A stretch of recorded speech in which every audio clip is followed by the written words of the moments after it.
Hi everyone, मैं हूं आकाश रजक और आप देख रहे हैं आरएस फिल्म्स प्रोडक्शंस। बहुत सारे नए राइटर्स के मन में ये डाउट रहता है कि आखिर वो स्क्रिप्ट को किस लैंग्वेज में लिखे और किस लैंग्वेज में उसे रजिस्टर करवाए, किन किन लैंग्वेजेस में स्क्रिप्ट SWA में रजिस्टर होती है। तो इसी का जवाब देने वाला हूं इस वीडियो में। देखते रहिए इस वीडियो को पूरा लास्ट तक। देखिए, सबसे पहले हम लोग आते हैं कि स्क्रिप्ट को किस लैंग्वेज में लिखना चाहिए। देखिए, अगर मेरी माने तो स्क्रिप्ट को आप उसी लैंग्वेज में लिखें जिस लैंग्वेज में आप सबसे ज्यादा कंफर्टेबल है। यानी अगर आप हिंदी में कंफर्टेबल है तो आप स्क्रिप्ट को हिंदी में ही लिखें। अगर आप हिंदी छोड़ करके अगर इंग्लिश में आप कंफर्टेबल है तो उसे इंग्लिश में लिखिए। अगर आप उर्दू, बंगाली या फिर किसी भी अदर लैंग्वेज में आप कंफर्टेबल है तो आप उस लैंग्वेज में स्क्रिप्ट को लिखिए। स्क्रिप्ट को जिस लैंग्वेज में लिखना है ये आपके ऊपर डिपेंड करता है कि आप किस लैंग्वेज में कंफर्टेबल है। अब देखिए, आप इसे किसी भी लैंग्वेज में लिख लीजिए, लेकिन अगर आपको इंग्लिश आती है तो आपको क्या करना चाहिए, आपको स्क्रिप्ट को इंग्लिश में लिखना चाहिए और जो स्क्रिप्ट के डायलॉग्स होते हैं उन्हें रोमन हिंदी में लिखना चाहिए।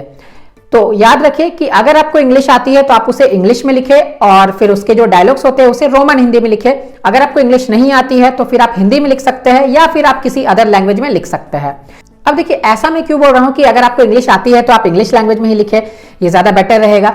ऐसा इसलिए मैं बोल रहा हूं क्योंकि आप इंडिया में अलग अलग जगह पर अपने स्क्रिप्ट को लेकर के अप्रोच करते हैं या फिर आप अलग अलग प्रोड्यूसर्स को सबमिट करते हैं, तो हो सकता है कि उनमें से किसी प्रोड्यूसर को हिंदी ना आती हो या फिर आपने बंगाली में अगर लिख के दिया है तो उन्हें बंगाली नहीं आती हो, लेकिन इंग्लिश जो है वो ज्यादातर प्रोड्यूसर्स को जरूर आती होगी। तो इसीलिए इंग्लिश मैंने कहा कि अगर आप इंग्लिश में लिखेंगे तो ज्यादा बेटर रहेगा, क्योंकि अल्टीमेटली लास्ट में फिर जो स्क्रिप्ट रहती है उसे इंग्लिश में कन्वर्ट करना पड़ता है। जब सेंसर बोर्ड में सबमिट होती है तब फिर उसे इंग्लिश में ही सबमिट करना पड़ता है। अब आते हैं कि SWA में स्क्रिप्ट जो है वो किस लैंग्वेज में रजिस्टर होती है। देखिए, यहां पर भी बात यही है कि किसी भी इंडियन लैंग्वेज में SWA में स्क्रिप्ट जो है वो रजिस्टर हो जाती है। आप किसी भी इंडियन लैंग्वेज में अगर लिखते हैं, जैसे बंगाली, उर्दू, हिंदी, इंग्लिश, किसी भी इंडियन लैंग्वेज में आप लिखते हैं तो उस लैंग्वेज में आप अपने स्क्रिप्ट को SWA में रजिस्टर करवा सकते हैं, उसमें कोई प्रॉब्लम नहीं है। तो आई होप कि नए राइटर्स का डाउट जो है वो क्लियर हो गया होगा। तो जल्दी से कर दीजिए वीडियो को लाइक और शेयर, और इसी तरह के इंटरेस्टिंग वीडियोस के लिए, स्क्रिप्ट राइटिंग के वीडियोस के लिए, फिल्म मेकिंग के वीडियोस के लिए सब्सक्राइब जरूर कीजिए हमारे चैनल को। सब्सक्राइब करके बेल आइकन को दबाकर ऑल पे जरूर सेलेक्ट कीजिए ताकि हमारी वीडियोस की सभी नोटिफिकेशंस आपको रेगुलर मिलती रहे। फिर मिलते हैं हम लोग एक नए वीडियो के साथ, तब तक के लिए बाय बाय। अगर आप एक प्रोफेशनल फिल्म स्क्रिप्ट राइटर बनना चाहते हैं तो आप फिल्म राइटर डायरेक्टर आकाश रजक द्वारा डिजाइन की गई online script writing course join कर सकते हैं।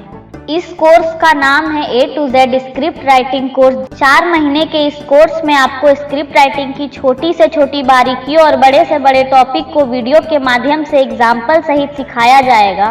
कोर्स की सिलेबस स्क्रीन पर दिखाई जा रही है। इस कोर्स को हर उम्र के लोग कर सकते हैं जो हिंदी लिखना और पढ़ना जानते हैं। इस कोर्स को कंप्लीट सीखने, समझने और प्रैक्टिस करने के बाद आप एक प्रोफेशनल फिल्म स्क्रिप्ट राइटर बनकर सफलता की बुलंदियों को छू सकते हैं। A to Z script writing course को ज्वाइन करने के लिए या अधिक जानकारी लेने के लिए आप स्क्रीन पर दिए गए नंबर पर कॉल या व्हाट्सएप कर सकते हैं। धन्यवाद।